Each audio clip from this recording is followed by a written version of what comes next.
Before we begin the story, let us know where you're watching from by leaving a comment below. If you enjoy this video, don't forget to like and subscribe. Have a wonderful day. Enjoy the story. Chapter 1. The Call That Changed Everything.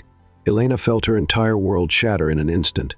The phone nearly slipped from her trembling fingers as the voice on the other end sent ice through her veins. "Elena, it's me," her husband said. The man she had mourned, the man she had buried, the man who, for 3 years, had been nothing but a memory. Marcus sat up, his sharp green eyes darkening with confusion. "Elena, who is it?" She couldn't answer. Her breath came in short, ragged gasps. "Elena," the voice on the phone whispered, "I'm alive." The room spun. She felt Marcus's strong hands on her shoulders, steadying her, grounding her, but she couldn't think, couldn't process. This couldn't be real, and yet the voice, it was him. Marcus gently took the phone from her shaking shaking fingers, and placed it on speaker. "Who the hell is this?" His voice was sharp, laced with controlled fury. A pause, then. "I'm Victor, Elena's husband." Marcus's jaw clenched. "That's impossible. Her husband is dead." A slow exhale. "I know how this sounds," the voice replied, "but I need to see her now." Elena felt her pulse hammer against her ribs. This wasn't happening. This wasn't real. But the voice was pulling her back to a past she thought she had buried. Marcus pulled her closer, his grip protective. "No, you don't get to do this. You don't get to disappear for 3 years and come back now." Victor's voice was heavy with something unreadable. "Elena, I was taken." Elena gasped, her wide eyes locking onto Marcus's. "What do you mean, taken?" she whispered. Victor sighed, his voice laced with pain. "It wasn't an accident, Elena. I was never supposed to survive that crash." Elena's chest tightened. "The car crash, the one that had killed him, the one that had destroyed her life. I was pulled from the wreckage. I woke up in a place I didn't recognize, held against my will. A deep breath. I fought to get back to you, and now I finally have." The world felt too small, the air too thin. Marcus's grip on her waist tightened. "And what? You expect her to just run back into your arms?" His voice was deadly quiet. "After 3 years?" Another silence then. "I expect the truth," Victor said. "Does she still love me?" Elena sucked in a sharp breath. Marcus, his body tensed, his heartbeat a steady, powerful drum against her back. Then Victor spoke again. "Or has she already moved on?" The words cut through her like a knife. She turned, looking up at Marcus, at the man who had broken through her walls, who had made her feel again, who had loved her with a depth that terrified her. Her past was calling, but her present was holding her. Marcus cupped her face, his thumb tracing the curve of her cheek. "I love you," he whispered, "and I'm not letting you go. Not now, not ever." Tears slipped down her face. "Victor," she whispered into the phone. But the line went dead. A storm raged outside, wind howling through the city. Marcus pulled her into his arms, his body warm, solid, real. The past had returned, but did she still belong to it? Or was her future standing right in front of her? A choice had to be made. One love had been stolen from her, the other had fought to find her. And as Marcus tilted her chin up, pressing a desperate, soul-consuming kiss against her lips, Elena knew she wasn't the woman she was 3 years ago. She had mourned, she had survived, and now she had lived. She tangled her fingers in Marcus's hair, deepening the kiss, choosing him. The past would always be a part of her, but the man holding her now, he was her future. Outside, a figure stood in the rain, watching the penthouse windows. Victor pulled his collar higher against the storm, his eyes never leaving the silhouettes of the embracing couple. "I'm coming home, Elena," he whispered into the darkness, "whether you're ready or not." Chapter 2. A past buried. 3 years earlier, Elena had stood at the edge of a cliff, overlooking the Pacific, scattering what she believed were her husband's ashes into the churning waves below.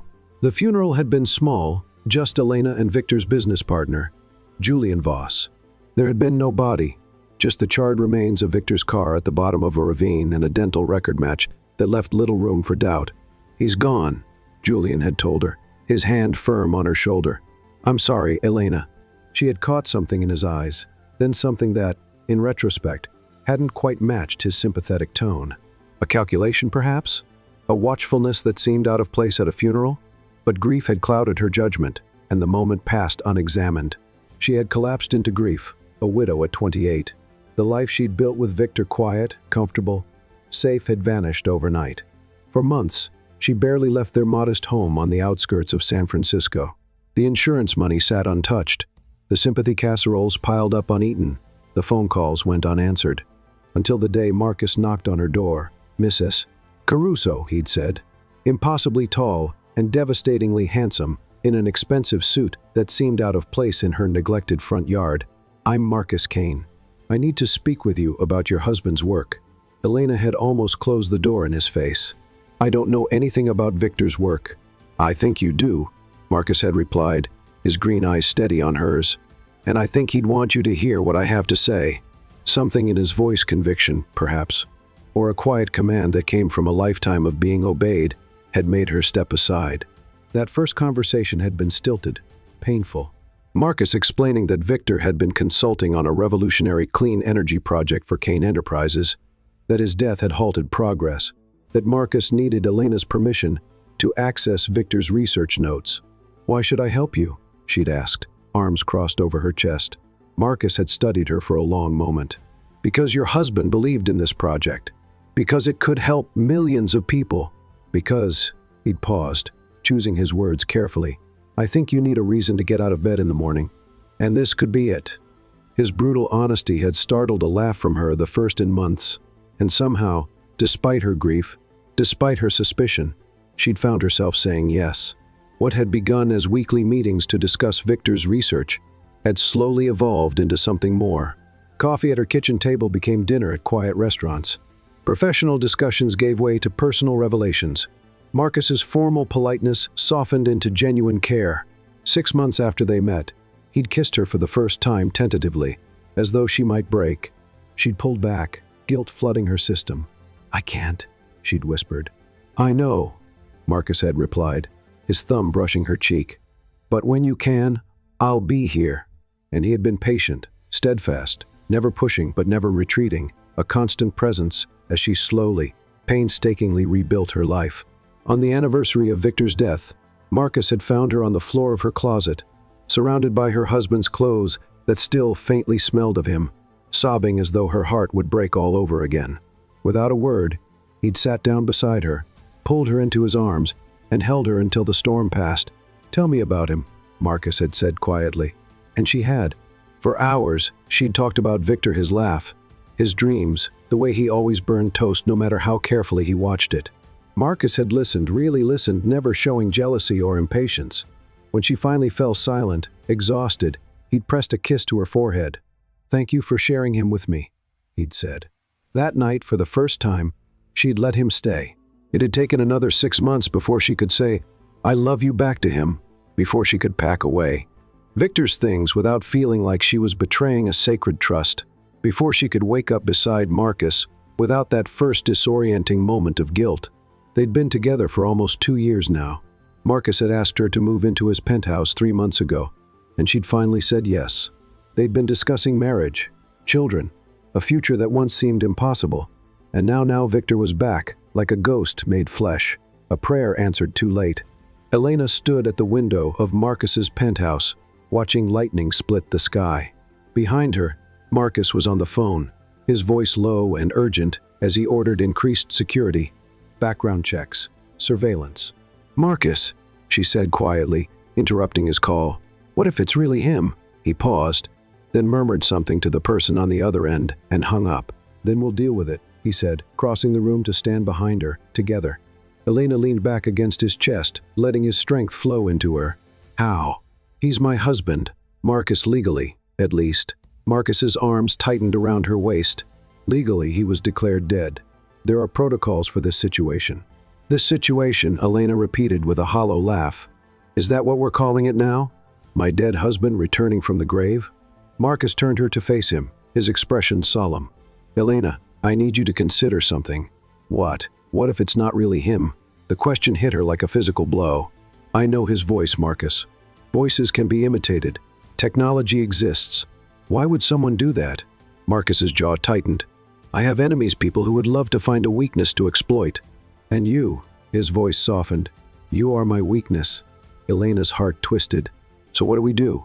We meet him together, in a public place, and we find out exactly what he wants."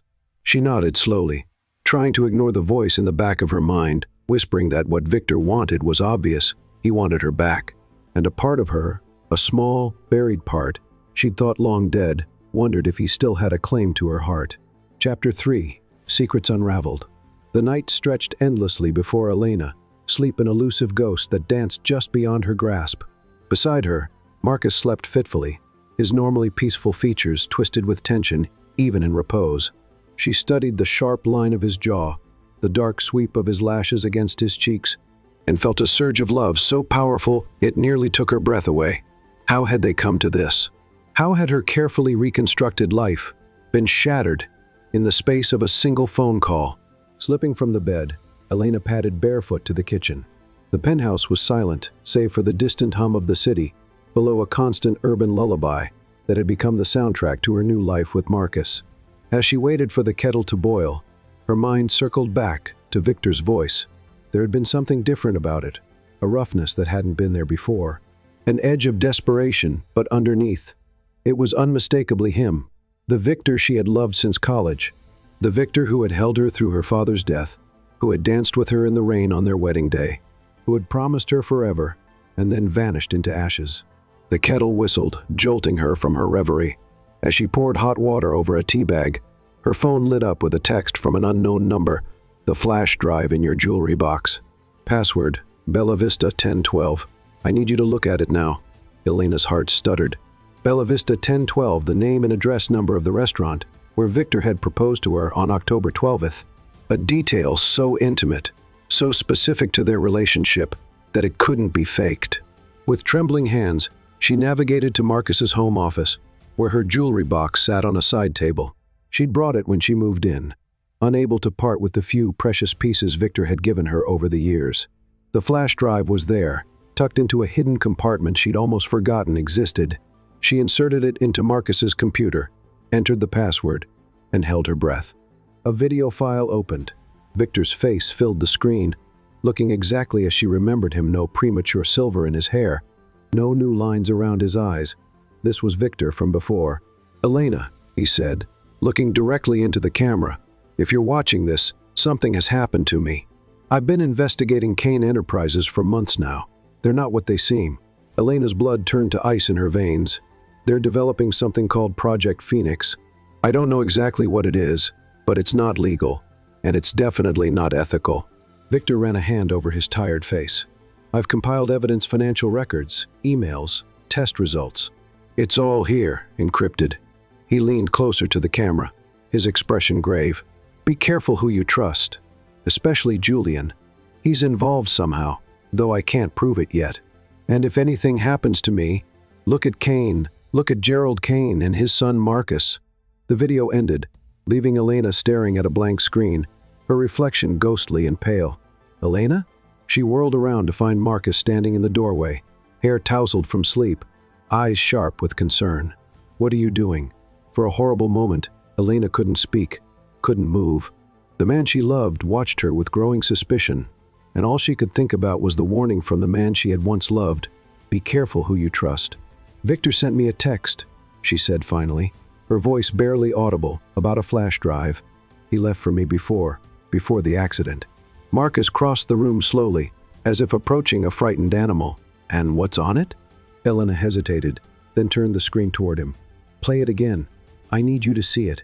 She watched Marcus's face as Victor's message played, saw the color drain from his features, saw the muscle in his jaw tick with tension. When it ended, Marcus sank into a chair, his eyes never leaving hers.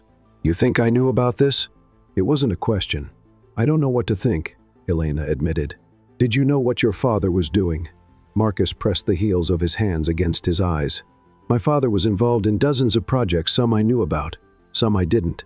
After he died, I discovered irregularities, financial discrepancies, resources being diverted to unlisted facilities. Project Phoenix," he nodded grimly, "among others. I shut them down, all of them, without knowing exactly what they were, because my father's records were deliberately obscured." He looked up at her, his green eyes pleading. "Elena, you have to believe me. If Victor was investigating my father, if he was targeted because of it, I had no knowledge of it, no part in it." Elena wanted to believe him God, how she wanted to, but the seed of doubt had been planted, and she couldn't simply will it away. "There's more on the drive," she said, clicking on another folder. "Financial records," like he said. "Emails." She opened one, scanning its contents. "This is correspondence between your father and Julian Voss, Victor's business partner." Marcus moved to read over her shoulder, his breath warm against her neck. "They were discussing test subjects," he murmured, his voice tight. "Volunteer patients with terminal illnesses." "Volunteers?" Elena questioned, scrolling through more emails. "Listen to this. The latest acquisition is proving more resilient than expected. Voss assures me his personal connection to the subject will not interfere with the protocol." "That doesn't sound like volunteers to me." Marcus's face had gone ashen. "When is that email dated?" "March 17th, 3 years ago." Elena felt a chill run down her spine. 1 week before Victor's accident. They looked at each other, the implication hanging heavy between them. "If what you're saying is true," Marcus said slowly, "if my father and Julian Voss were involved in something illegal, something that targeted Victor, then Victor might really have been taken." Elena finished, and held somewhere, experimented on. The reality of it crashed over her like a wave. Her Victor alive all this time, suffering, while she grieved, while she moved on, while she fell in love with the son of the man who might have orchestrated his disappearance. "I need to see him," she said suddenly, standing up. "I need to hear the whole story from him." Marcus caught her arm. "Not alone, Elena. Not alone." His grip tightened. "If even half of what's on that drive is true, then this is bigger and more dangerous than either of us realized. We stay together. We figure this out together." Elena stared at him, trying to read the truth in his eyes. Was this protectiveness born of love, or a desire to control the narrative? "All right," she agreed finally. "Together." But as she sent a text to the unknown number, Victor's number arranging a meeting for the next day, Elena couldn't help but wonder if together was still an option, or if the foundations of her new life were about to crumble completely. Chapter 4. The Evidence.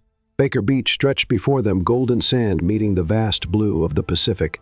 On a normal day, Elena might have found it beautiful. Today, with her heart in her throat and Marcus's hand tight around hers, she barely noticed the view. They'd arrived early, positioning themselves on a bench, with clear sightlines in all directions. Marcus had insisted on security, discreet men and women, stationed at intervals along the beach. Easily mistaken for joggers or tourists. "You think he might try to hurt me?" Elena had asked, incredulous. "I think we don't know what 3 years of captivity might have done to him," Marcus had replied, his expression grim. "I think we don't know if he's being followed or watched or used. Used as bait?" Now, as they waited, Elena scanned the beach for any sign of Victor. Her mind kept returning to the evidence they'd discovered on the flash drive, the emails, the financial records, the video. It all pointed to a conspiracy so enormous, so horrifying, that she still struggled to fully comprehend it. "There," Marcus said suddenly, nodding toward a figure approaching from the north end of the beach. Elena's breath caught.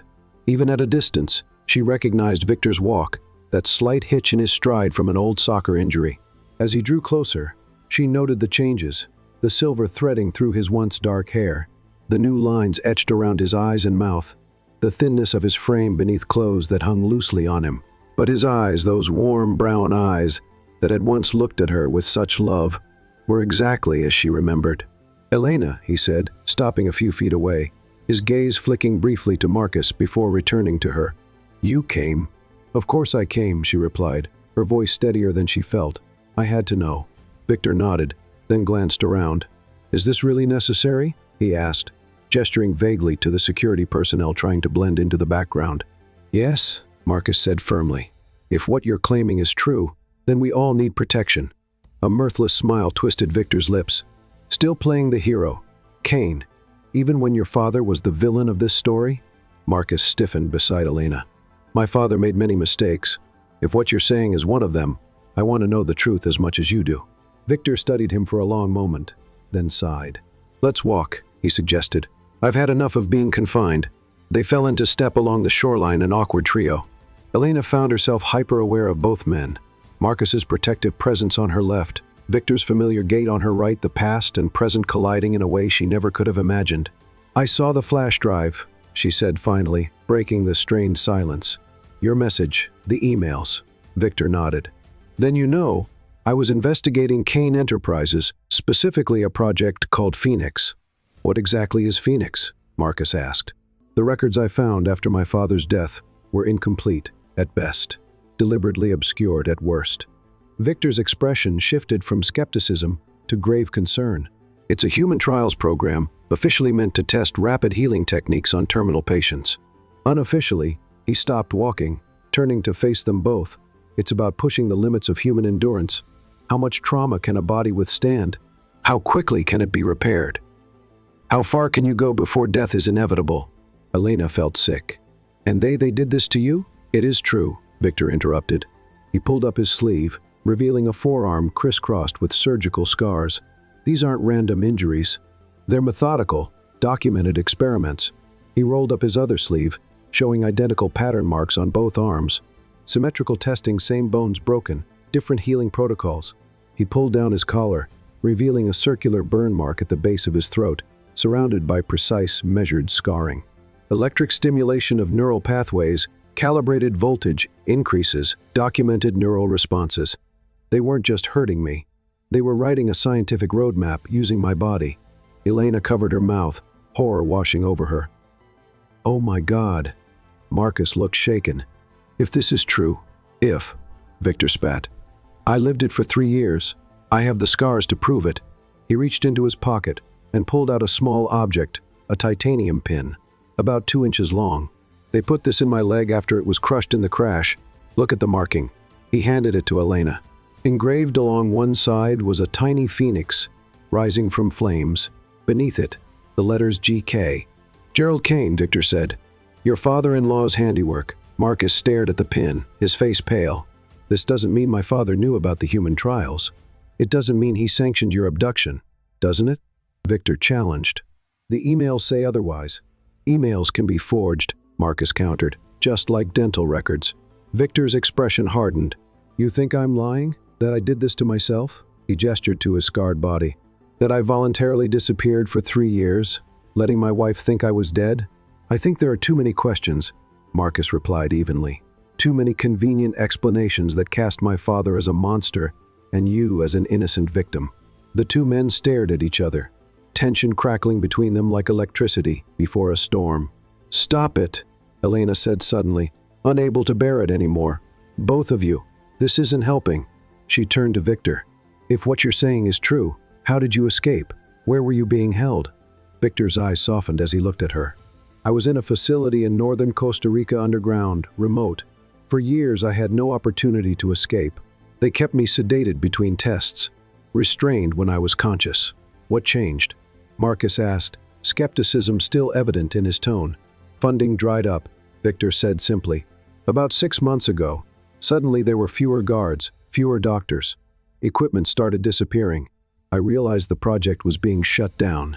Marcus frowned. 6 months ago, I completed a full audit of all my father's legacy projects. I cut funding to anything that couldn't demonstrate ethical research protocols. Victor's eyebrows rose. So you claim ignorance, but your actions freed me. Interesting. I didn't know.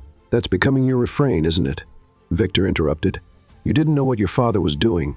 You didn't know about Project Phoenix. You didn't know about me. His voice dropped. Did you know about Elena? Did you know who she was when you sought her out? Marcus's eyes flashed. Of course I knew who she was. I came to her about your research, remember? How convenient, Victor murmured. The grieving widow, all alone, vulnerable, perfect target for the charming billionaire. That's not how it was, Elena protested. But Victor continued, as if she hadn't spoken. Did you know I wasn't dead when you started sleeping with my wife? He demanded, taking a step toward Marcus. Did you know I was screaming her name while your father's doctors cut into me? Marcus's control snapped. He surged forward, grabbing Victor by the front of his shirt. You don't get to speak to her like that. You don't get to come back from the dead and act like the last 3 years didn't happen, like she didn't suffer, like she didn't have the right to rebuild her life. Victor didn't flinch. I'm still her husband, and I'm the man she loves now, Marcus growled. Stop it. Elena pushed between them, forcing them apart. This isn't about either of you. This is about finding the truth. She turned to Victor. I need proof, real, irrefutable proof, that Gerald Kane and Julian Voss orchestrated your disappearance. that they were running this torture program. Victor held her gaze. I have proof. I downloaded files before I escaped locations, names of other subjects, test protocols, everything. He hesitated. But I won't share it with him. He nodded toward Marcus. I don't trust him. Then trust me, Elena said urgently. Show me. But Victor was already shaking his head. It's not safe, not yet. I need to be sure that you're not compromised. Compromised? Elena repeated, incredulous. I'm your wife. Pain flickered across Victor's features. Are you still? His gaze moved to Marcus, then back to her. 3 years is a long time, Elena. People change. Loyalties shift. The accusation stung, but Elena forced herself to remain calm. What do you want, Victor? What's your end game here? For the first time, uncertainty crossed his face. I want justice. I want the people responsible to pay for what they did to me to others. He paused. And I want to know if there's anything left of us, of what we had. The raw honesty in his voice cut through Elena's defenses. This was Victor, her first love, the man she had promised forever to. He had been through hell, and he had fought his way back to her. But when she glanced at Marcus, saw the fear and love warring in his eyes, she knew that nothing would ever be simple again. I need time, she said finally. It's too much, too fast. Victor nodded slowly. I understand. He reached into his pocket and pulled out a burner phone. When you're ready to see the rest of the evidence, call this number. But Elena, his voice dropped, don't wait too long. There are people who would kill to keep this buried. He pressed the phone into her hand, his fingers lingering against hers for a moment too long. Then, with a last guarded look at Marcus, he turned and walked away, his silhouette gradually disappearing into the foggy coastline. Elena stared after him, the phone heavy in her palm, her heart heavier still in her chest. Do you believe him? Marcus asked quietly. Elena closed her eyes, overwhelmed by the impossibility of her situation. I don't know, she admitted, but those scars were real, Marcus. That pin was real. There could be other explanations. Like what? She challenged, turning to face him. What possible explanation could there be for him, disappearing for 3 years, only to return with surgical scars and insider knowledge of your father's company? Marcus had no answer. As they made their way back to the car, Elena felt torn in two, half of her heart with the man whose hand she held, half with the ghost who had just walked away. Both claimed to love her. Both might be lying to her, and she had no idea where the truth actually lay. Chapter 5. Face to Face. The safe house was Marcus's idea, a secluded property in Sonoma wine country, far from prying eyes and potential threats. Elena had protested at first, insisting they needed to stay in the city to follow the leads on the flash drive to find Julian Voss. Voss has already disappeared, Marcus had countered, showing her the preliminary report from his security team. His apartment's been cleared out, his accounts emptied. He's in the wind, Elena. Then we need to find him. We will, Marcus had promised. But first we need to regroup. Think, decide our next move, without the pressure of being watched.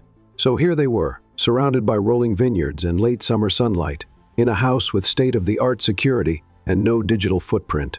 Marcus had brought in a tech specialist to analyze the flash drive's contents more thoroughly, searching for any clue to Julian's whereabouts or the location of the Costa Rican facility Victor had mentioned.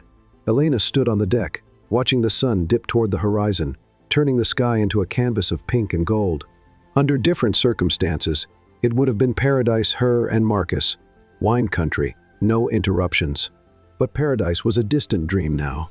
All she could think about was Victor's scarred body, the pain in his eyes when he'd asked if she was still his wife, the terrible choice that lay before her. Penny for your thoughts? Marcus stepped onto the deck, 2 glasses of red wine in hand. He offered one to her, a peace offering of sorts, after a tense day of waiting for news. Just a penny? She asked, accepting the glass with a faint smile. Kane Enterprises must be in trouble. He chuckled, the sound warming her despite everything. Billion-dollar empires have been built on paying fair market value. They stood side by side, watching the sunset in companionable silence. It was moments like these, quiet, intimate, perfectly aligned, that had made Elena fall in love with Marcus in the first place.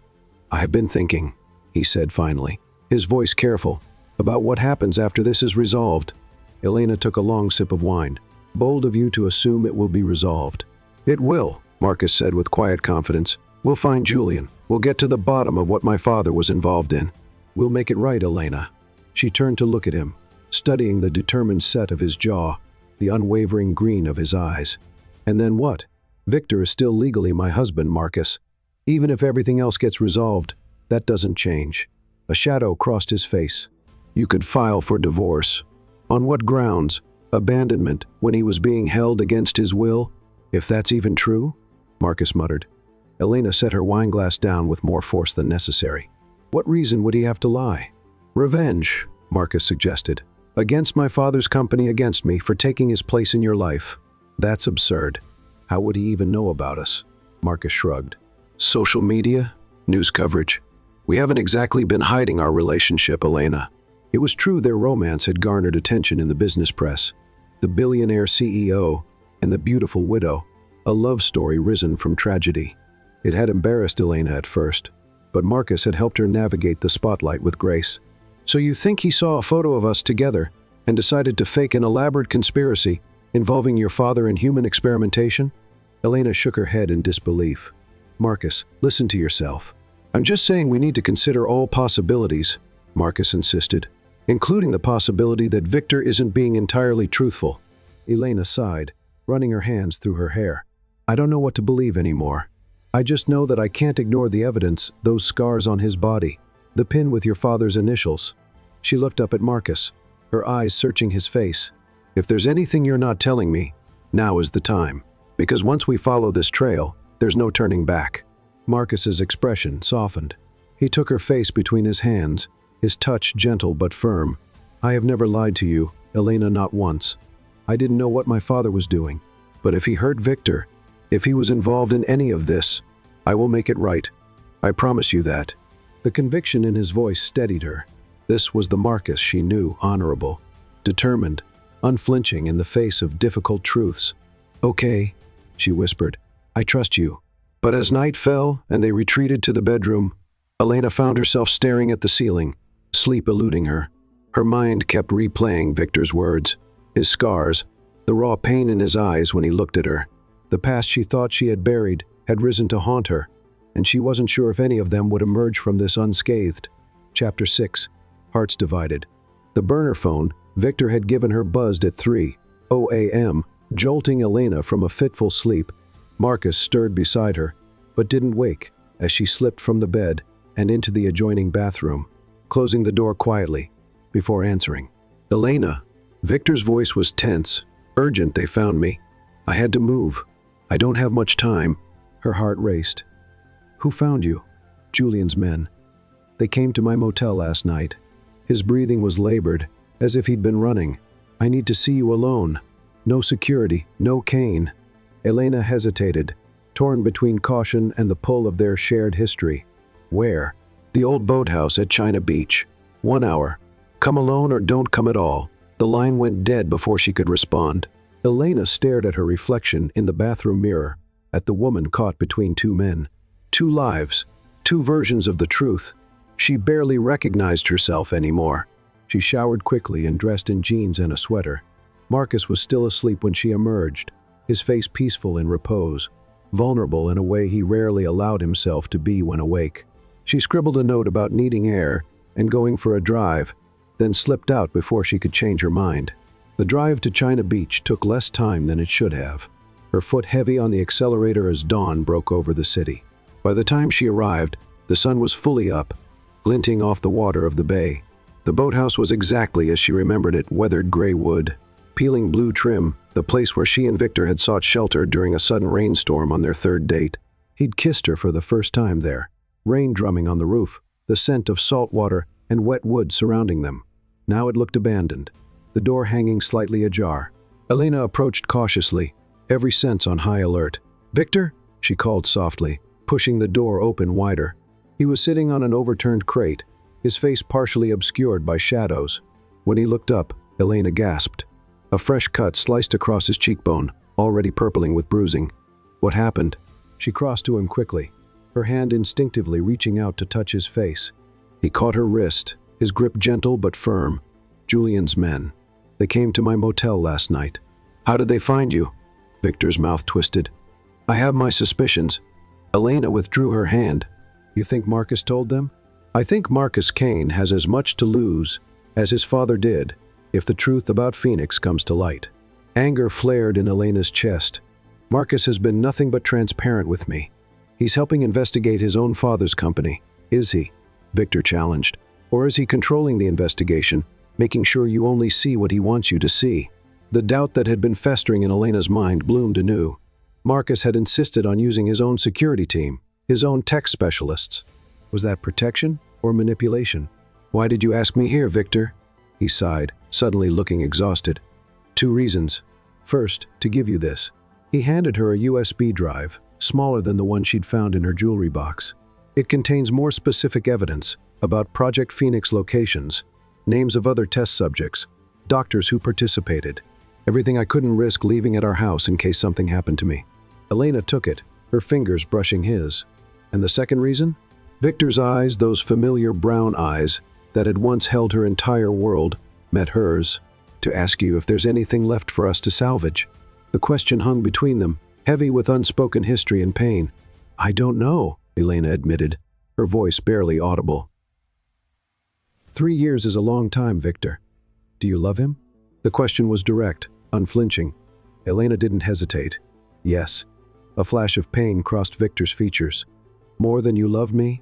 Differently, she corrected gently. It's not a comparison, Victor. What we had, it was everything to me. You were my first love, my husband, my future. Losing you destroyed me. But Marcus put you back together. She nodded slowly. He did not right away, not easily, but yes, eventually. Victor stood, closing the distance between them. And if I'd never disappeared, if we'd had the life we planned? The question made Elena's heart ache. What if? The eternal, unanswerable question of every life touched by tragedy. I don't know, she whispered. We can't rewrite the past. No, he agreed, his voice rough, but we can write the future. Before she could react, he leaned in and kissed her, a kiss filled with longing, with memory, with the ghost of what they had once been to each other. For a heartbeat, Elena let herself remember, let the familiar taste of him wash over her. Then, gently but firmly, she pulled away. I can't, she said. It's not fair to any of us. Victor's eyes were bright with unshed tears. I never stopped loving you, Elena, not for a single day. The words shattered something inside her. I never stopped loving you either, she admitted. I just learned to live with the pain, learned to open my heart again to Marcus. Marcus, Victor said, his voice flat. Yes, to Marcus.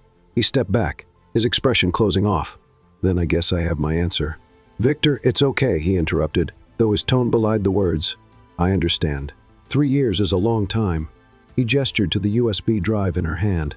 Just promise me you'll look at what's on there, regardless of us. The truth deserves to be known. Elena nodded, slipping the drive into her pocket. I promise.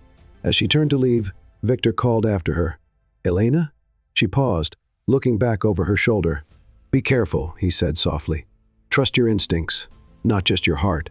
The warning followed her all the way back to Marcus's penthouse, where she found him awake and frantic, his security team already mobilized to search for her. Where the hell have you been? He demanded, pulling her into a fierce embrace the moment she walked through the door. I woke up and you were gone, just a vague note. I thought. He couldn't finish the sentence. Guilt washed over Elena. I'm sorry, she murmured against his chest. I needed some space to think, to clear my head. It wasn't entirely a lie. As Marcus held her, his relief palpable, Elena couldn't bring herself to tell him about meeting Victor, about the kiss, about the USB drive, now burning a hole in her pocket. For the first time since they'd been together, she was keeping secrets from him, and she wasn't sure what that said about who she really trusted. Chapter 7. Dangerous Revelations. Elena waited until Marcus was in the shower before slipping the USB drive into her laptop. Her fingers trembled as she navigated through the files.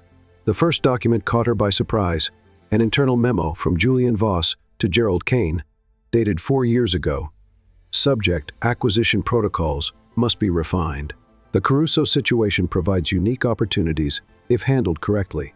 His research into our operations makes him both a threat and potential asset. Elena's blood ran cold. This wasn't random. Victor had been targeted specifically because of what he knew.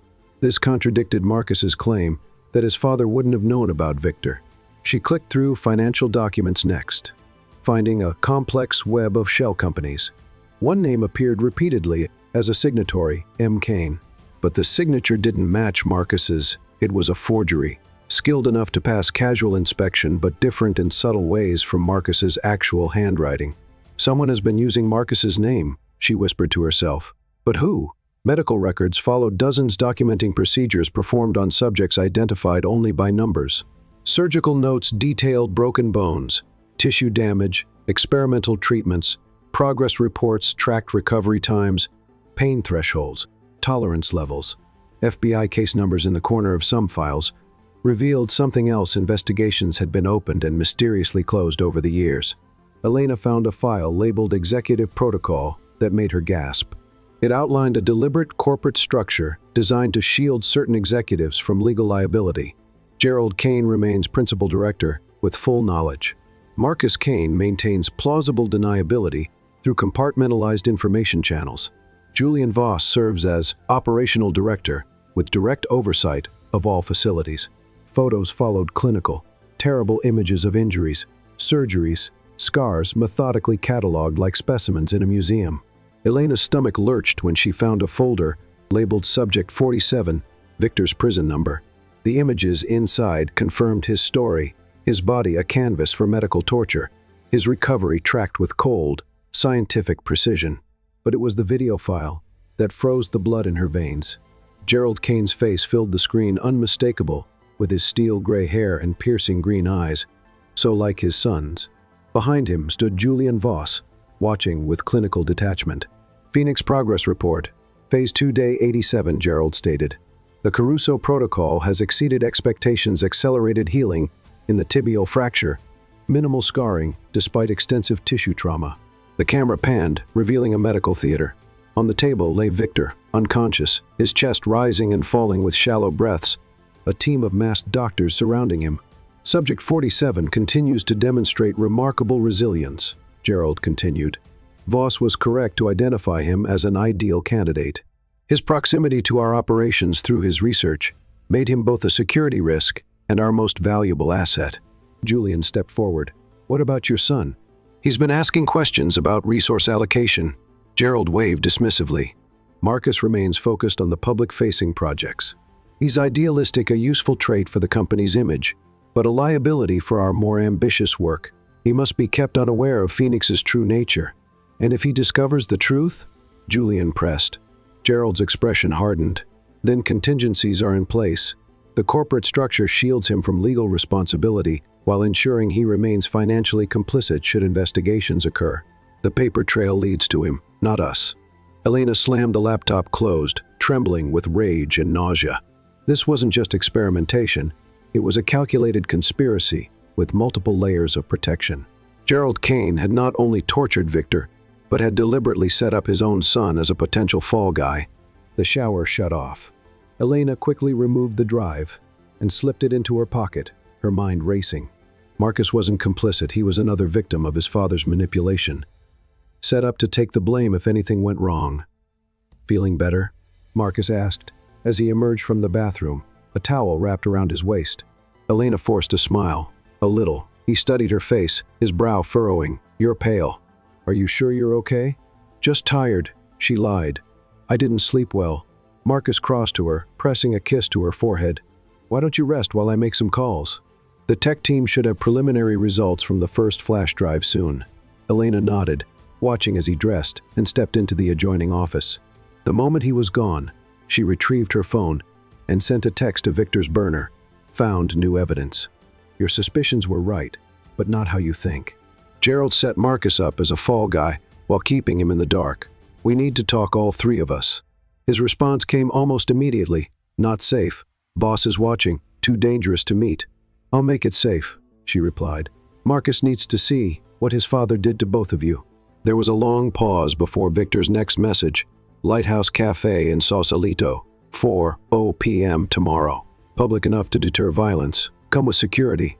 They settled on the details, and Elena put the phone away. Her decision made.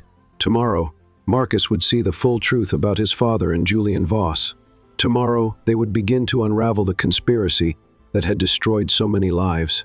And tomorrow, she would finally have to choose where her loyalties truly lay.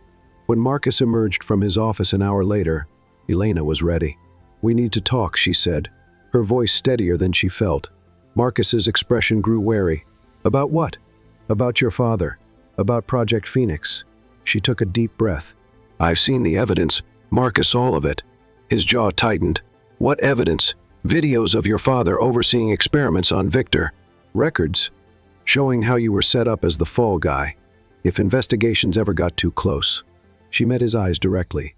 "Your signature was forged on key documents. Your father and Julian created a paper trail leading to you while keeping you in the dark." Marcus stared at her, shock and confusion warring on his face. "That's not possible. My father wouldn't." "He did." Elena cut him off, her voice gentle but firm. "He created Phoenix. He targeted Victor. And he made sure that if it all came crashing down, you'd be the one to take the blame." Marcus sank into a chair, his face ashen. "Let me see." Elena handed him the USB drive. "It's all there, including his plan to frame you, if necessary." As Marcus reviewed the files, Elena watched his expression transform from disbelief to horror to a cold, controlled fury she'd never seen before. "Julian Voss," he said finally, his voice dangerously quiet. "He was my father's right hand, the one person I kept on after the transition, because he knew all the systems, all the projects." A bitter laugh escaped him. "And all this time, he's been continuing my father's work while setting me up to take the fall." "We're meeting with Victor tomorrow," Elena told him, "at the Lighthouse Cafe in Sausalito. He's seen some of this evidence, but not all of it. Together, we might be able to figure out how to expose Voss without destroying you in the process." Marcus looked up at her, vulnerability and gratitude warring in his eyes. "You believe me that I didn't know?" It wasn't a question, but Elena answered anyway. "I believe in you," she said simply. "I always have." As night fell outside the penthouse windows, Elena felt the first stirrings of hope amid the chaos. The truth was complex, messy, and painful, but at least now they knew who the real enemy was. And with Marcus and Victor both on the same side, perhaps there was a way forward after all. Chapter 8. The Hidden Player. The Lighthouse Cafe was quiet in the late afternoon lull, just a few tourists lingering over late lunches, and local fishermen stopping in for coffee. Elena and Marcus secured a table in the back corner, positioned so they could see both the entrance and the marina through large windows. "Any word from Agent Reyes?" Marcus asked quietly, surprising Elena. "Agent who?" Marcus's eyes narrowed. "The FBI agent who called you this morning. You said she wanted to meet about Phoenix." Elena shook her head slowly. "Marcus, no one called me. I haven't spoken to any FBI agents." They stared at each other, realization dawning simultaneously. "It's a trap," Marcus said, already standing. "Someone lured us both here." As if on cue, Elena's phone buzzed with a text from Victor. "Don't go to Lighthouse. Voss knows. Meeting compromised. He's late because he never agreed to this meeting." Elena realized, showing Marcus the message. "Someone used his number to text me last night, someone with access to his communications." "Julian," Marcus growled. His phone rang. Nathan Rivera, his head of security. Marcus answered, putting it on speaker. "Sir, we've got a problem," Nathan said urgently. "Our surveillance picked up Voss entering your old house, Miss S. Caruso's former residence. He wasn't alone." "Victor?" Elena asked, her heart racing. "Yes, ma'am, being carried, unconscious." Marcus was already heading for the door. Elena close behind.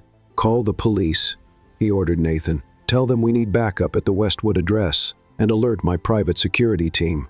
"Already done, sir," Nathan replied. "But there's something else you should know.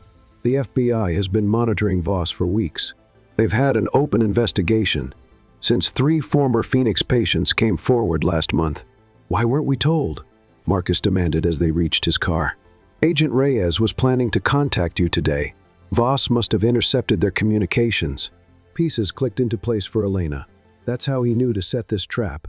"He's been monitoring everything, our calls, our messages, even the FBI." As Marcus sped through traffic toward their old neighborhood, Elena loaded the gun he kept in the glove compartment. The modest Tudor-style home looked exactly as she remembered it, though the new owners had painted the trim a different color and added a garden fence. "They're not home," Elena observed, noting the absence of cars in the driveway. "But look, the basement light is on." They circled the house, staying out of sight of windows. The basement door was hidden behind overgrown shrubs, just as it had been when Elena lived there. "It's unlocked," Marcus noted with concern as the door swung open at his touch. "Julian wants us to follow him in." "We don't have a choice," Elena replied grimly. "He has Victor." The basement was dark and musty, illuminated only by thin shafts of light from small ground-level windows. Elena moved with practiced ease, navigating around stored furniture and boxes. "The panic room is behind that bookshelf," she whispered, pointing to a built-in unit against the far wall. Victor installed it after a break-in 3 doors down, said it was better to be prepared. Marcus examined it skeptically. "How does it open?" Elena reached behind a row of old encyclopedias, feeling for the hidden lever. "Like this." With a soft click, the bookshelf swung inward, revealing a small room beyond and a figure slumped in a chair, head bowed. "Victor!" Elena rushed forward, fear clutching at her heart. He looked up slowly, his face a mask of blood and bruises, one eye swollen shut, his lips split, dried blood caking his shirt collar. "Trap," he rasped, his voice barely audible. "Get out." Too late. Elena registered the sound of footsteps behind them. She spun around to see Julian Voss step from the shadows, a gun trained on Marcus. "How touching," Julian drawled. "A family reunion." Marcus tensed beside Elena. "Voss." Julian smiled, the expression never reaching his cold eyes. "Kane, I was hoping you'd join us." He gestured toward several security monitors mounted on the wall, showing feeds from Marcus's penthouse, Elena's hotel, even the Lighthouse Cafe. "They'd just left. I've been keeping a close eye on all of you." "What do you want?" Elena demanded, moving protectively toward Victor. "What I've always wanted," Julian replied coolly. "To complete the work your father-in-law started." Marcus's eyes narrowed. "My father is dead." "Yes," Julian agreed. "And yet Project Phoenix lives on thanks, in no small part, to your, shall we say, benign neglect." Confusion flickered across Marcus's face. "What are you talking about?" "I shut down Phoenix." Julian laughed, a dry, humorless sound. "You redirected funds. You removed your name from the paperwork, but shut it down?" "Hardly." He gestured toward Victor with his free hand. "Your star subject here, for instance, still providing valuable data, even after his unfortunate escape." Elena looked from Julian to Marcus, horror dawning. "You knew," she whispered. "You knew all along."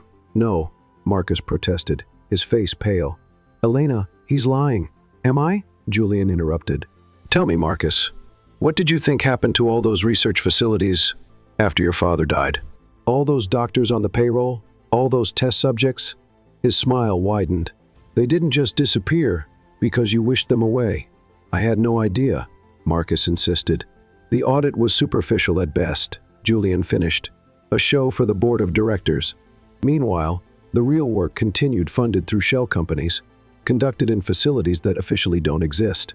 Victor coughed weakly from his chair. "He's been running Phoenix all along, Elena using Gerald Kane's research, his methods, and his son's money." Julian added with a smirk, "And Marcus's money." Marcus lunged forward, but Julian cocked the gun. "I wouldn't, if I were you. What do you want?" Elena asked again, her mind racing for a way out of this nightmare. Julian's expression turned calculating. "Information specifically.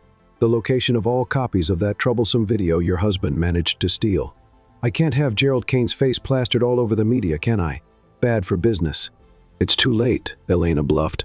"We've already sent copies to the authorities, to the press." Julian's eyes hardened. "I don't believe you." "Believe this," Victor said suddenly, straightening in his chair. "You'll never get away with this. Too many people know now. Agent Reyes has been building a case for weeks." Julian's composure slipped for the first time. "Reyes? What do you know about Reyes?" The momentary distraction was all Marcus needed. He signaled to Elena with a slight nod, catching Victor's eye as well.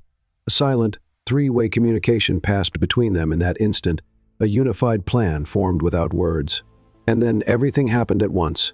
Chapter 9, Breaking Point. Marcus lunged for Julian's gun. Victor surged from his chair, and Elena dove for the heavy flashlight on a nearby shelf. The gunshot was deafening in the confined space, the bullet embedding itself in the concrete wall, inches from Marcus's head. Victor tackled Julian at the knees, sending them both crashing to the floor. The gun skittered away, disappearing beneath a stack of storage boxes. "Run!" Marcus shouted to Elena, grappling with Julian as Victor struggled to regain his feet. But Elena wasn't leaving, not without both of them. She gripped the flashlight like a club, scanning for an opening to strike without hitting Marcus or Victor. Julian fought with the desperation of a cornered animal. He drove his elbow into Victor's already injured ribs, drawing a pained gasp, then twisted free of Marcus's grip long enough to reach inside his jacket. The knife appeared as if by magic, its blade catching the dim light. Julian slashed wildly, opening a long gash on Marcus's forearm.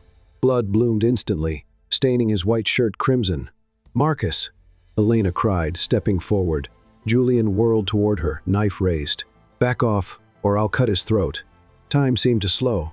Elena saw the madness in Julian's eyes, the blood dripping from Marcus's arm, Victor struggling to stand, one hand pressed to his ribs.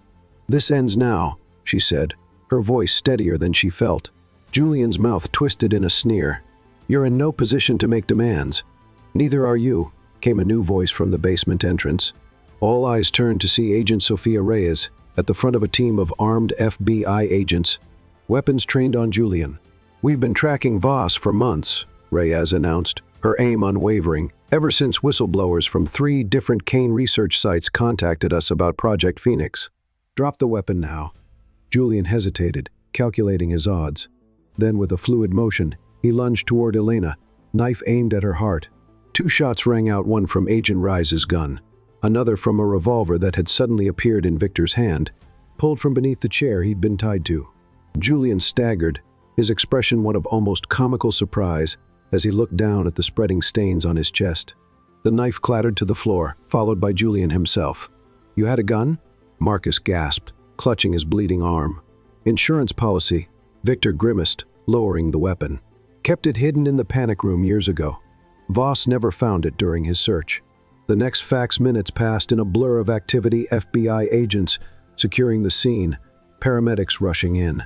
Elena insisted on riding in the ambulance with both injured men, despite protocols allowing only one family member per vehicle. "They're both my family," she told the paramedic firmly. "I'm not choosing." At the hospital, Agent Reyes cornered Elena in the waiting room, while doctors treated Marcus and Victor.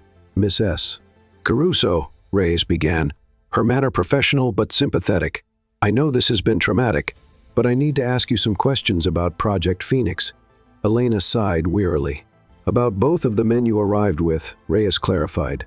"Our investigation indicates complex roles for both of them." Elena straightened. Marcus Kane had no knowledge of Phoenix's human experimentation. His father deliberately kept him in the dark while creating a paper trail that implicated him. "I have evidence proving this." She pulled out the USB drive. "It's all here," Gerald Kane explicitly discussing how Marcus was to be kept unaware and set up as a scapegoat if necessary. Reyes took the drive, her expression thoughtful. "This could change the direction of our investigation significantly." "It should," Elena insisted. "Marcus has been trying to dismantle his father's legacy, not continue it. Julian Voss was the one running Phoenix all along, using forged authorizations and shell companies." Reyes nodded slowly. "And your husband, Victor Caruso, a victim," Elena said firmly, "targeted because he discovered Phoenix while researching Kane Enterprises. He escaped 6 months ago and has been gathering evidence since then. Yet he didn't come to us," Reyes noted. "Would you, if you'd been tortured for 3 years by people with enough power to fake your death and make the world forget you existed?" Elena challenged. The agent conceded the point with a slight nod. "We'll need statements from both men once they're stable, of course," Elena agreed. "But you should know they saved my life today, both of them. Whatever else you learn about either of them, remember that." After Reyes departed, Elena was left alone with her thoughts in the sterile waiting room. The events of the past week swirled in her mind: Victor's return, Marcus's struggle with his father's legacy, the horrifying truth of Project Phoenix, and now Julian's death. A nurse appeared, breaking her reverie. "Mrs. Caruso, your husband is asking for you." Elena hesitated. "Which one?" The nurse looked confused. "Mr. Caruso, in room 302. The other gentleman is still in surgery." Victor was propped up in bed, his face a mosaic of bruises, his ribs heavily bandaged. Despite his injuries, his eyes brightened when she entered. "How's Marcus?" were his first words. The question surprised her. "Still in surgery. The knife damaged tendons in his arm." Victor nodded, wincing slightly at the movement. He fought well, didn't hesitate when Voss pulled that knife. Neither did you, Elena said, taking the chair beside his bed. You saved my life. We both did, Victor corrected quietly. His eyes held her steadily. He loves you. You know enough to die for you. Something in his tone made Elena's heart ache. So do you. A sad smile touched his lips. Yes. Always have. He shifted, grimacing in pain. But that's not why I'm bringing it up. Then why? Because I've had time to think. Lying here, Victor's voice was soft but certain about the past 3 years, about what you've been through, about who you've become. Elena felt tears threatening. Victor, he reached for her hand. You're not the same woman. I married Elena. You're stronger, more resilient. You've built a new life for yourself with him. That doesn't erase what we had, she insisted. No, he agreed, but it does change what we could have. He squeezed her hand gently. I saw how you looked at him when he was bleeding on that basement floor. I recognized that look, because you used to look at me that way. Tears slipped down Elena's cheeks. I don't know what to do, she admitted, her voice breaking. I love you both differently, but truly. I know, Victor said, his own eyes bright with emotion. And that's why, when this is all over, when the dust settles, you need to make a real choice, not out of guilt or obligation, but out of love. A nurse appeared in the doorway. Mrs. Caruso, Mr. Kane is out of surgery. He's asking for you. Elena stood, torn between staying with Victor and going to Marcus. I should go, Victor said, releasing her hand. We'll talk more later. She hesitated, then leaned down and pressed a gentle kiss to his forehead. Thank you for understanding. His smile was sad but genuine. I had 3 years to learn patience, Elena. I can wait a little longer for you to find your way. The walk to Marcus's recovery room felt like the longest journey of Elena's life. Each step weighted with the conversation she'd just had and the one that lay ahead. When she finally pushed open the door, she found him pale but alert, his arm heavily bandaged, and the fourth dripping fluids into his other hand. Elena, he breathed, reaching for her. How is he? The question, so similar to Victor's first words, made her heart twist. Battered, but stable. Good, Marcus said with genuine relief. He saved your life, pulled that gun out of nowhere. You both did, Elena corrected, taking his outstretched hand. You jumped at Julian without hesitation, even knowing he was armed. I couldn't let him hurt you, Marcus said simply. His eyes searched hers. Reyes told me you gave her the USB drive, the evidence about my father setting me up. Elena nodded. They needed to know the truth. Thank you, he whispered, his voice rough with emotion, for believing in me when everyone else would have assumed the worst. I know who you are, Marcus, Elena said quietly. I've seen your heart. Something vulnerable flickered in his eyes. And Victor, what happens now? It was the question she'd been dreading, the one she didn't have an answer for. I don't know, she admitted. This isn't a situation with easy answers. Marcus nodded slowly, pain passing across his features that had nothing to do with his physical injuries.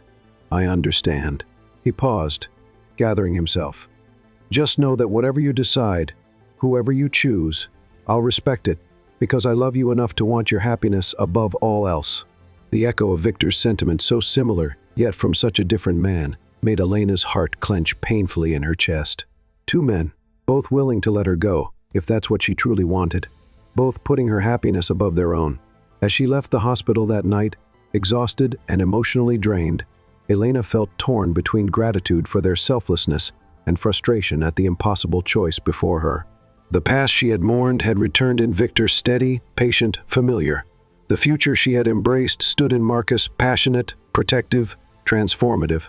Both loved her enough to set her free. Now she had to decide where her heart truly belonged. Chapter 10, The Escape. 3 days passed in a blur of FBI interviews, hospital visits, and sleepless nights. Elena had checked into a hotel, needing space from both men as she sorted through the wreckage of her life.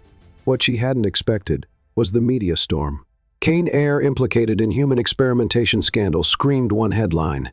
Dead husband returns, billionaire boyfriend new. All along, declared another. The press had somehow gotten wind of the story, a sanitized version missing key details, but lurid enough to sell papers. Photographers encamped outside the hospital, outside Marcus's building, even tracked down her hotel. It's a circus, Agent Rise commented during their latest meeting in a secure FBI office. Unfortunately, That's making our investigation more complicated. Elena rubbed her temples, fighting a mounting headache. What happens now? We're building a case around Julian Voss and the late Gerald Kane as the primary architects of Project Phoenix, Reyes explained. Your husband's testimony is crucial, as is the evidence he collected. As for Marcus Kane, she hesitated. The evidence you provided, showing he was deliberately kept in the dark, is compelling, but our investigation continues. Could he still face charges? The possibility sent a chill through Elena. Possibly. The Kane corporate structure was deliberately designed to implicate him. Proving his innocence beyond reasonable doubt won't be easy. Elena swallowed hard. And Victor? What happens to him? Mr. Caruso will need to remain available to testify, but he's not under investigation. Legally, your marriage is still valid. By the way, his death certificate will be invalidated. The news should have been a relief. Instead, it added another layer of complexity to an already impossible situation. When she returned to her hotel room that evening, Elena found a message waiting for her, not from Victor or Marcus, but from an unknown number. They're coming for Marcus tomorrow. Dawn raid. Charges filed. Leaked evidence wasn't enough to clear him. They need the Costa Rica servers. Nathan Rivera, Marcus's head of security, a man who had protected Elena for 2 years, who knew more about Kane Enterprises than perhaps anyone except Marcus himself. Elena stared at the message, her heart racing. Was it a trap, a test of her loyalty, or a genuine warning from someone who believed in Marcus's innocence? She tried calling the number, but it was already disconnected. Without allowing herself to second guess, she grabbed her purse and headed for the hospital. Marcus was being discharged tomorrow, directly into FBI custody, if Nathan's warning was accurate. She found him sitting up in bed, arm in a sling, dark circles under his eyes, suggesting he'd been sleeping as poorly as she had. Marcus's surprise at seeing her was evident. I thought, they're coming for you tomorrow, she interrupted, showing him the message. Is it true? Could Nathan know something like this? Marcus paled as he read the text. Yes, he said finally. He has contacts in federal law enforcement. Then we need to get you out of here now. Marcus shook his head in disbelief. You want to help me escape? After everything? After walking away? The USB evidence wasn't enough, Elena explained. Nathan says they need the Costa Rica servers to fully exonerate you. Those servers contain everything, Marcus confirmed quietly. Every authorization, every false signature, every communication between my father and Voss. Elena met his eye. Then that's where we need to go. For a moment, Marcus simply stared at her. Then, decision made, he swung his legs over the side of the bed. There's an emergency stairwell at the end of the hall. It bypasses the main entrance, where they might have people watching. 10 minutes later, they were in a taxi, heading for Marcus's private airfield, outside the city. He made quiet phone calls during the ride, his voice too low for Elena to hear the conversations. We need to tell Victor, Elena said suddenly. He deserves to know where I've gone, at least. Marcus handed her a burner phone. One call, then we dumped the phone security protocol. Elena dialed Victor's hospital room. Relieved when he answered on the first ring. It's me, she said softly. I'm with Marcus. We're going to Costa Rica to retrieve the server evidence that will clear his name. A long pause. The FBI will consider this fleeing prosecution. It's not running away, she corrected. It's running toward the truth. The evidence on the USB drive wasn't enough, Victor. Victor's voice was gentle but firm. Be careful if you're caught helping him leave the country. I know the risks, she interrupted, but I can't let an innocent man be framed, not after everything we've learned about how Gerald and Julian operated. Another pause. I understand. And somehow, Elena knew he truly did. Just come back safely, okay? Whatever happens, we'll figure it out. The simple promise nearly broke her. Thank you, she managed before ending the call. Marcus was watching her, his expression unreadable in the dim cabin light. He's a good man, he said quietly. Better than my father, probably better than me. This isn't a competition, Elena replied, shaking her head. Isn't it? Marcus's voice was soft. 2 men, 1 woman, a choice to be made. Right now, the only choice is finding the truth, Elena replied firmly. Everything else comes after. At the airfield, Marcus's personal pilot was waiting with the jet already fueled and flight plans filed. Where exactly are we going? Elena asked as they boarded. A private research facility about 50 miles from San Jose, Marcus explained. one of my father's pet projects that officially specialized in tropical medicine. In reality, it was the administrative hub for Phoenix. All the digital records are stored there. As the jet taxied for takeoff, Elena realized with a jolt that she was now complicit in whatever came next, aiding a potential fugitive, potentially obstructing justice. But the alternative, watching Marcus taken away in handcuffs, his name forever linked to his father's crimes, was somehow worse. The flight was tense and largely silent. Elena dozed fitfully while Marcus worked on his laptop, reviewing facility schematics and security protocols. "We'll land at a private airstrip," he explained as they began their descent. "Nathan has arranged for a car and local security we can trust. The facility is officially shut down, but the servers are still operational. Everything we need will be there." "And if it's not?" Elena asked quietly. Marcus's eyes met hers, uncertainty flashing briefly before his usual confidence returned. "Then we face the music together. I won't let you take the fall for helping me, Elena. If this doesn't work, I'll turn myself in and make it clear you were misled." "I wasn't misled," she insisted. "I'm here because I believe in you." Something vulnerable flickered across his face. "Why?" The question caught her off guard. "What do you mean? Why do you believe in me? After everything that's happened, after learning what my family's company did to your husband, why risk everything to help me?" Elena considered the question, searching for the truth in her own heart. "Because you're not your father," she said finally. "You've spent your entire life trying to be different from him, to build something better. I've seen that in you from the beginning." She reached across the aisle, taking his hand, "And because when it mattered most, when we were facing Julian, you put yourself between the knife and me, without hesitation. That's who you really are. Marcus, not the name on those corporate documents, or the heir to a tainted legacy, just a man willing to sacrifice everything for what's right." His fingers tightened around hers, his eyes suspiciously bright in the dim cabin light. "I don't deserve you. It's not about deserving," Elena replied softly. "It's about choosing. And right now, I'm choosing to believe in you." As the coastline of Costa Rica appeared below them and the vast jungle stretched out ahead, Elena wondered if she was flying toward answers, or simply more questions toward resolution, or deeper complications. Toward Marcus, or away from Victor, or perhaps, most frightening of all, toward a truth that would force her to make the choice she'd been avoiding since the moment Victor returned from the dead. Chapter 11. Truth and Reconciliation. The Costa Rican facility was exactly as Marcus had described it, a sprawling complex hidden in the dense jungle, its modern architecture incongruous against the primal landscape surrounding it. A sign at the entrance identified it as the Kane Tropical Medicine Research Center, a convincing front for its true purpose. "Security protocols are still active," Marcus noted as they approached the main gate, his rental car slowing. "That means the systems are running, even if the staff is gone." "How do we get in?" Elena asked. Marcus produced a key card. "Executive override. If my father built it, I can access it." The gates slid open silently, allowing them to drive through. The eerie emptiness of the place sent a chill down Elena's spine. Abandoned medical equipment, hastily cleared desks, computer terminals still humming with power. "They left in a hurry," Marcus murmured, leading her toward the main administrative section. "Probably right after I cut the official funding 6 months ago." "But not all the funding," Elena pointed out. Marcus's jaw tightened. "Through channels I should have monitored more closely."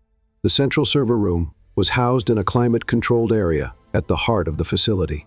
Marcus sat at the main terminal, his fingers flying over the keyboard, despite his injured arm. "My father's archives should still be intact," he explained. "He documented everything, encrypted it with keys only he and I possessed. That's why Julian couldn't completely erase the evidence. He didn't have the highest level access codes." Hours passed as Marcus dug through file after file, Elena beside him, reviewing documents that painted an even more disturbing picture of Project Phoenix than they'd already seen. The scope was staggering: dozens of subjects across multiple facilities, years of research, millions in funding. "Here," Marcus said suddenly, his voice tight. "This is what we need." Elena leaned in to see an email thread between Gerald Kane and Julian Voss, dated shortly before Gerald's death. "Voss, your son is becoming problematic. His questions about resource allocation, his ethical concerns about our methods. He's a liability." "Kane, Marcus will come around once he understands the potential. He's idealistic, but not stupid. Boss. And if he doesn't? If he tries to shut us down when he takes over? Kane. Then we continue without his knowledge. Compartmentalize. Use the offshore entities. Keep him focused on the public-facing projects, while the real work continues. He never needs to know about Caruso or the others. Boss. And if he finds out? Kane. He won't. But if he does, the corporate structure ensures he bears legal responsibility while remaining functionally innocent, the perfect shield. Elena felt sick. They deliberately set you up to take the fall. Not just that, Marcus said, opening another file. Look at the authorization protocols after my father died. The screen showed a log of digital signatures with a disturbing pattern emerging. Every Phoenix protocol, after Gerald's death, carried Marcus's digital signature, but the metadata revealed they were created using a separate authorization terminal that Marcus had never accessed. The location data placed that terminal in Julian's private office. Voss was digitally impersonating me, Marcus said grimly, creating a continuous trail of authorizations that seemed to come from me, but that I never saw or approved. Can you prove that to the FBI? Elena asked. With this I can. Marcus inserted a drive, beginning to download the evidence. It won't exonerate Kane Enterprises completely. There will still be massive liability. But it proves I wasn't complicit. As the files transferred, Elena wandered deeper into the facility, drawn to a hallway marked subject quarters. Each door had a number, instead of a name. She found herself standing before the one labeled 47, Victor's Prison, for 3 years. The room was Spartan, a hospital bed, monitoring equipment, a small bathroom, no windows, no personal effects. Nothing to suggest a human being had lived here, suffered here, except for a single item tucked into a crack between the wall and bed frame. Elena knelt, extracting a small, worn photograph. It was her smiling at the camera, sunlight in her hair, the ocean behind her, their honeymoon in Hawaii, a lifetime ago. Somehow, Victor had kept this single connection to his former life, this one reminder of love and freedom, hidden from his captors. Tears blurred Elena's vision. This wasn't just about corporate malfeasance or medical ethics. This was about a man who had endured unimaginable horror, clinging to the memory of his wife, to survive a man who still loved her enough to let her go, even now. Elena. Marcus appeared in the doorway, his expression softening when he saw her tears. What is it? She showed him the photograph, watching understanding dawn in his eyes. He never gave up on you, Marcus said quietly. No, Elena agreed, carefully tucking the photo into her pocket. He didn't. Neither of them spoke as they made their way back through the facility. The weight of what they'd discovered and what it meant for all of them settling like a physical presence between them. Outside, the tropical night had fallen, stars blazing in the velvet sky. Marcus paused at the car, turning to face Elena. I have what I need to clear my name, he said softly. But that doesn't change the fact that my father's company, my company, did this to Victor, to others. It wasn't your fault, Elena insisted. No, Marcus agreed, but it is my responsibility. He took a deep breath, and so is what happens next. What do you mean? Marcus's eyes were resolute. I'm going back to face the investigation to make this right. All of it. The victims deserve justice, compensation, acknowledgement of what was done to them. Elena searched his face. You could still be charged. The evidence might not be enough. It's a risk I have to take, he replied. Running might save me temporarily, but it would only confirm my guilt in everyone's eyes, including my own. He took her hands in his. We came here for the truth, and now we have it. My father and Julian Voss created Phoenix. They used my company, my name, and my resources to do terrible things. Whatever legal consequences I face, I need to face them openly. And we, Elena corrected quietly, we face them. Marcus shook his head. No, I won't let you sacrifice any more for me. He hesitated, pain flashing across his features, especially when I know your heart is torn. Elena started to protest, but Marcus continued. I've seen how you look at that photograph, Elena. I've heard how your voice changes when you speak to him. You still love him, you probably never stopped. I love you too, she whispered, tears threatening again. I know, he said, his smile sad but genuine, and that's the hardest part, isn't it? Loving two people at once. He brushed a strand of hair from her face, his touch unbearably tender. When we get back, when this is all settled, you're going to have to choose. And whatever you decide, whoever you choose, I want you to know that loving you has been the greatest gift of my life." Before she could respond, a sound caught their attention: car engines approaching fast. Headlights appeared on the access road leading to the facility. "Security team? Police?" Elena asked, tension coiling in her stomach. Marcus shook his head, expression grim. "Neither. The local authorities wouldn't know about this place. And my security team is waiting at the airstrip." He pulled her toward their car. "Someone else is coming, someone who knew we'd be here." They drove away from the main entrance, taking a service road that wound through the dense jungle surrounding the facility. Behind them, the headlights divided vehicles, positioning themselves to block potential escape routes. "How did they find us?" Elena asked, gripping the dashboard as Marcus navigated the rough terrain. "I don't know," Marcus replied, his focus on the treacherous road. "Nathan arranged everything through secure channels. Unless..." He didn't finish the thought, but he didn't need to. Unless Nathan had betrayed them. Unless this had been a trap all along. The service road eventually connected with a paved highway, and Marcus pressed the accelerator, putting distance between them and their pursuers. As the lights of San Jose appeared on the horizon, Elena's phone buzzed with an incoming call from an unknown number. "Don't answer it," Marcus warned. Elena stared at the screen. It might be Victor. Against Marcus's advice, she accepted the call, putting it on speaker. "Elena," it was indeed Victor's voice, tense with urgency. "Where are you?" "On the road to San Jose," she replied. "Someone found us at the facility. We had to run." "It's Reyes," Victor said without preamble. "She's been working with Voss all along. That's why the FBI investigation kept hitting dead ends. That's why previous investigations were buried." Marcus cursed under his breath. "That explains how they found us." "She's in Costa Rica?" Elena asked, her blood running cold. "With the team," Victor confirmed. "Nathan Rivera discovered her connection to Voss just hours after you left. He sent me coordinates for an alternate extraction point. I'm texting them now." The phone pinged with an incoming message, showing a location about 30 miles northeast of their current position. "Can we trust him?" Marcus asked. "Nathan could be compromised too. He sent me copies of Reyes's communications with Voss, going back 3 years, Victor replied. "It's genuine. She's been his inside person at the FBI, helping him continue Phoenix while deflecting investigations." Marcus made a sharp turn, heading northeast. "How did you find this out?" A pause. "I've been conducting my own investigation since escaping, building a network of contacts, following money trails.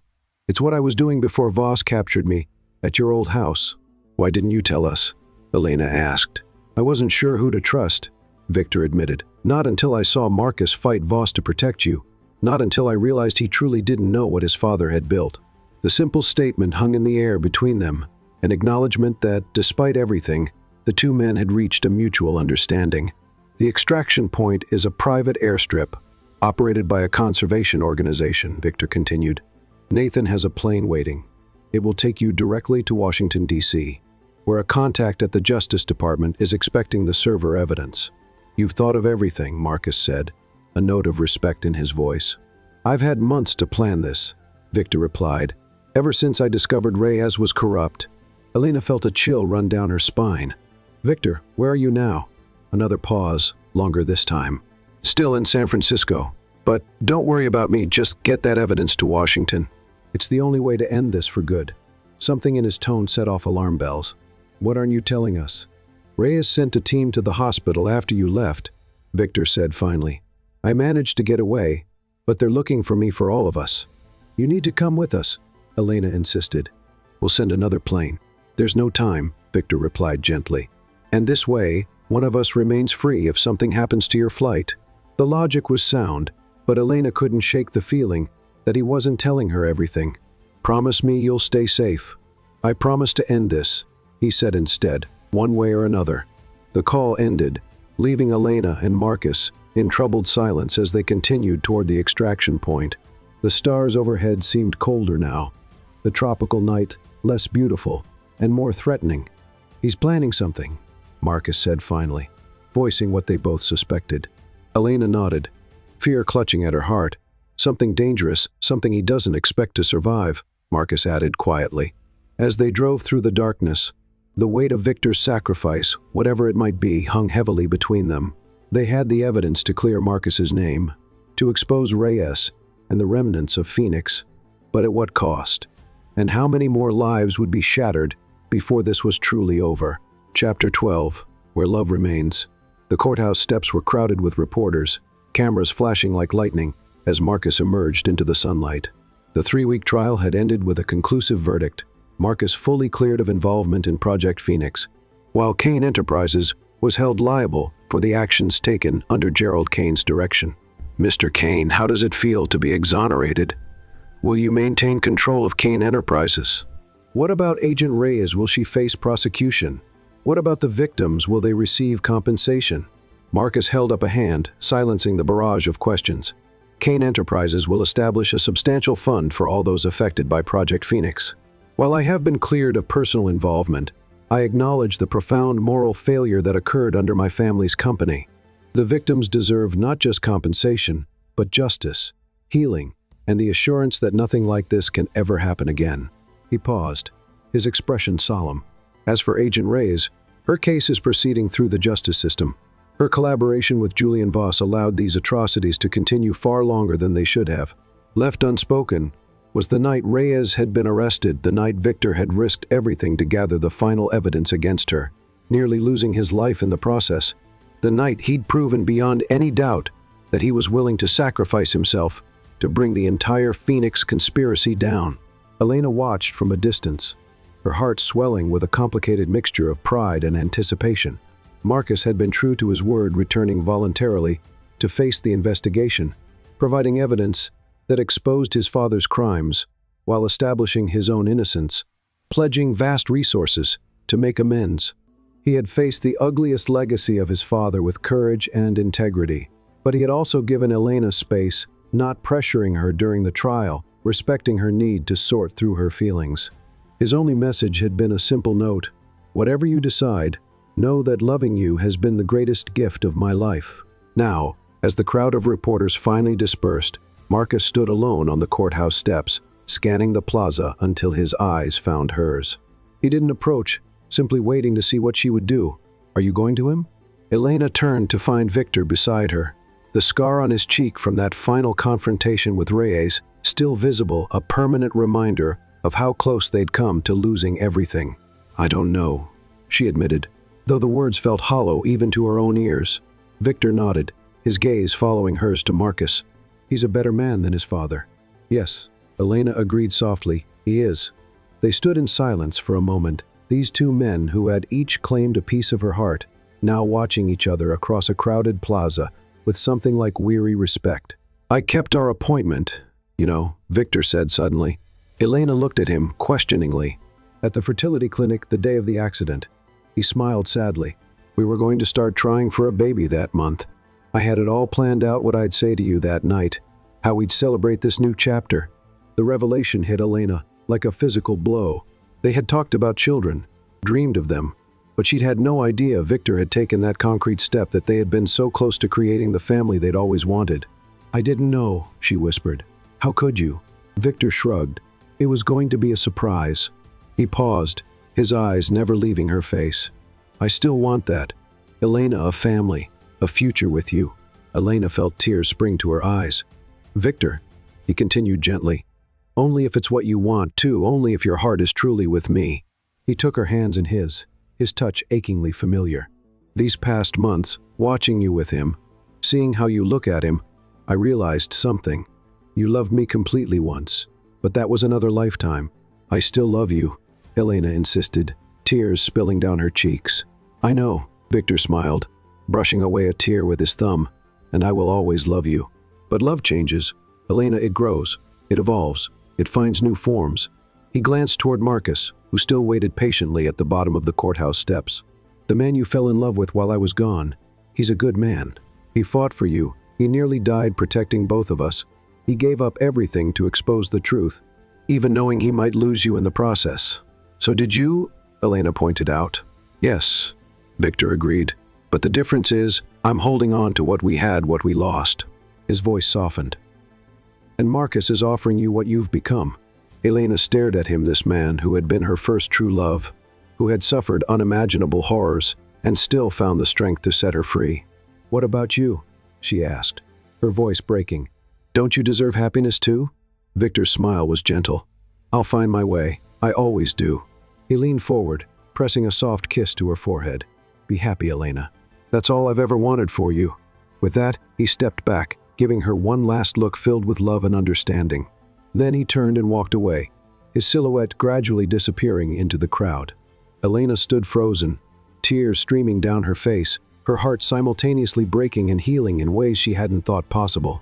When she finally turned back toward the courthouse steps, Marcus was still there, watching her with patient eyes that held question and hope in equal measure.